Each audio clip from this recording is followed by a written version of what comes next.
রথযাত্রার আগের দিন সন্ধ্যাবেলা আমি আমার বড় যা, আমার ভাগ্নি, ছোট বোন, দিদি সবাইকে ফোন করছি, তোমরা কেউ রথে যাবা? সবাই বলে আমরা যাব না।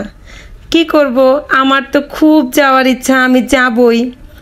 আমার বড় ছেলে সেও সকালবেলা ঘুম থেকে উঠে চলে গেল, আমি পড়লাম একা। সকালবেলা ঘুরে ঘুরে বৃষ্টি ছিল, তো সকাল সকাল উঠে স্নান করে ঘরের পূজাটা দিয়ে একাই চলে আসলাম আঙ্গিনায়। গত বছর আমি রথের দিন আঙ্গিনায় আসি নাই, বিকালে ইস্কনে যে রথ বের হয়েছিল, তো ইস্কনে রথে আসছিলাম। তো এবার তো একা একাই আসলাম। আসলে একা আসলে কিন্তু ভালো লাগে না, সাথে কেউ থাকলে খুব ভালো লাগে। তো কী করবো, ওরা তো কেউই আসলো না। আর বড় খোকাও তো আগে আগে চলে আসছে। তো ছেলেকে বলে রাখছিলাম যে আমি আঙ্গিনায় আসবো, তারপর তুমি আমাকে খুঁজে বের করে ফোন দিও। তো এসে তো প্রথমে ছেলেকে খুঁজলাম, পাইলাম না। তারপরে আসলাম রথের ঘরের সামনে। তো রথের ঘরের সামনে দেখি যে প্রচুর ভিড় শুরু হয়ে গেছে। তো আগে ভাবলাম যে নাট মন্দিরের ভিতরে যাব, প্রভুর চরণে প্রণাম করব, তারপরে এসে রথের ঘরে ঢুকবো। তো আসলাম নাট মন্দিরের ভিতরে। আর ওই যে ছেলেকে তো আগেই বলে রাখছিলাম যে তুমি আমাকে ফোন দিও। তো আমার আর ওকে খোঁজাখুঁজি করতে হয় না, আমি নাট মন্দিরের সামনে আসছি, পরে দেখি ও নিজেই আমাকে ফোন করছে। কারণ ছেলে তো জানে মা আসলে মাকে একটু ভিডিও করে দিতে হবে, আর মার যদি ভিডিও না হয় তাহলে কিন্তু মা রেগে যাবে। তো ছেলে দেখি নিজে থেকেই আসছে। আর ছেলে আসলো, তারপরে আমি প্রভুর চরণে প্রণাম করে প্রভুর মন্দিরে ফল দিয়ে ধূপকাঠি আগরবাতি জ্বালিয়ে দিয়ে প্রভুর কাছে মন ভরে প্রার্থনা করে তারপর নাট মন্দির থেকে বের হয়ে আসলাম। 8টায় রথ বের হবার কথা, তো তখন বাজে সকাল 7:30। দেখেন কত ভিড় হয়ে গেছে। আমি না এর আগে একবার কি করছি, 8টায় রথ বের হবার কথা সকালবেলা। তো আমি ভাবছি কি সকাল 8টায় বলছে, 8টায় কি বের হবে নাকি, একটু তো দেরি হবেই। আমি একটু দেরি করে এসে আর রথ পাই নাই। তো এই জন্য এইবার আমি ঠিক সকাল 7:30টার মধ্যে আসছি। তো দেখেন কত ভিড়, অনেক ভিড় ঠেলে অবশেষে আসতে পারলাম রথের সামনে। এইবার আঙ্গিনায় রথে যেয়ে না আমার ভীষণ একা একা লাগতেছিল, ভালো লাগতেছিল না মনটা। প্রতি বছর আমার বোনরা থাকে কেউ না কেউ আমার সাথে, আমার মা বাবাও যায়, এইবার কেউ যায় নাই, আমি একদমই একা। আমার বড় যা, সেও অসুস্থ, একদম একা একা যাওয়ার পর এক জায়গা কিন্তু ভালো লাগে না। তো রথের ঘর থেকে বের হয়েছি, এইবার রথ টানার পালা। প্রায় 8টা বেজে গেছে, সবাই দাঁড়াই আছে রথের দড়ি ধরে, রথ বের হবে।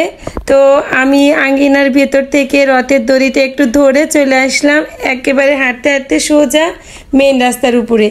ওই যে রথ আস্তে আস্তে বের হয়ে আসতেছে আঙ্গিনা থেকে। রথের দড়ি কিন্তু অনেক সামনে, আর রথ ওই যে ওইখানে। প্রচুর ভিড় হয়েছিল গতকালকে আসলে শুক্রবার ছিল, ছুটির দিন, যার কারণে ভিড়টাও অনেক হয়েছিল। প্রতি বছরই রথের দিন অনেক ভিড় হয়, তবে আমার মনে হয়েছে এবার ছুটির দিন পড়াতে অনেক বেশি ভিড় হয়েছে।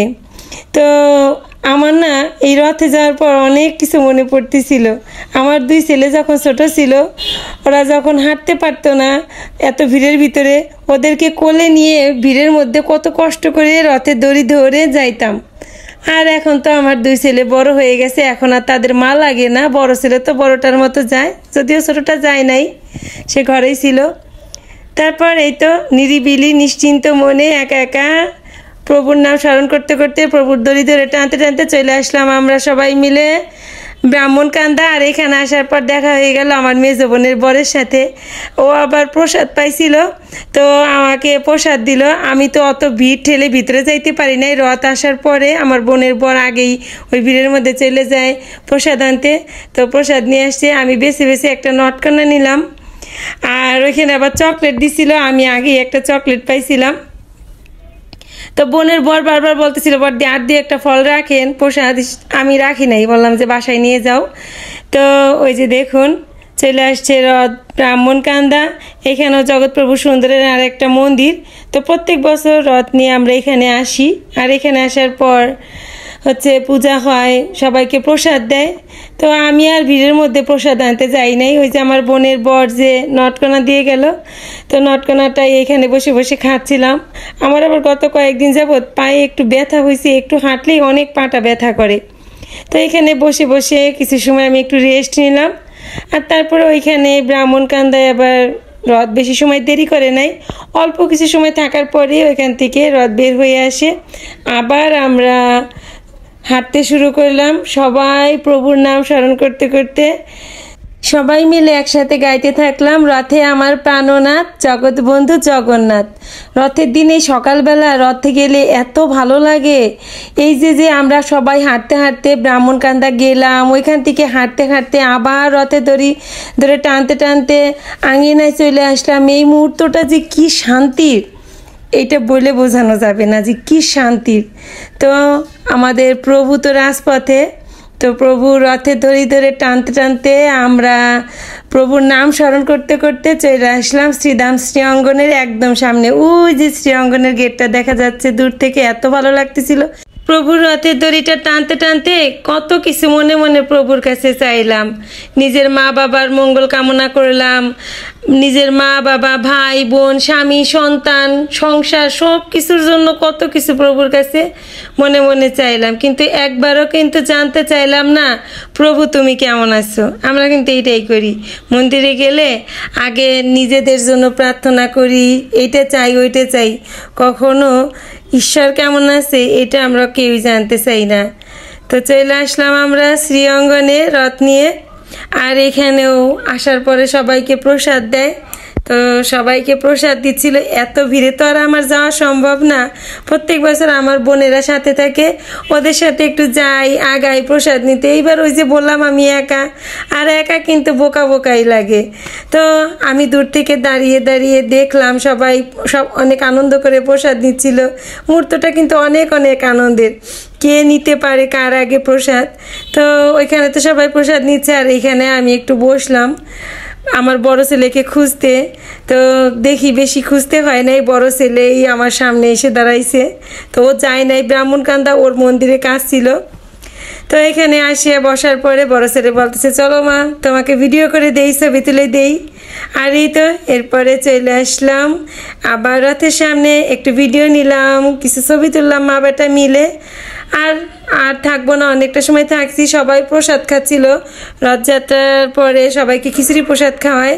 তো আমি আর প্রসাদের ওইখানে গেলাম না, তো বাসায় যাব।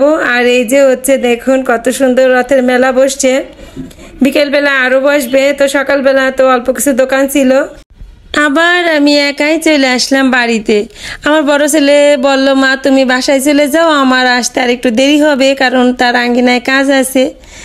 তো আমি আঙ্গিনা থেকে বের হয়ে আসার সময় একটা কথা মনে মনে ভাবতেছিলাম যে মন খারাপ করে লাভ কি, পৃথিবীতে তো আসছিও একা, যেতেও হবে একাই। তো সাথে কেউ নাই, সাথে কেউ যায় না, এই নিয়ে দুঃখ করে লাভ কি, কোনো কষ্ট পেয়ে লাভ নাই। মনকে বুঝাইতে হবে পৃথিবীতে আসছি একা, যাবো একা। তো যাই হোক, আমি একা রথযাত্রায় এসে কি করলাম, কোথায় গেলাম, সবটাই তো আপনাদের সাথে এই ভিডিওটির মাধ্যমে শেয়ার করলাম। তো ভিডিওটি এই পর্যন্তই।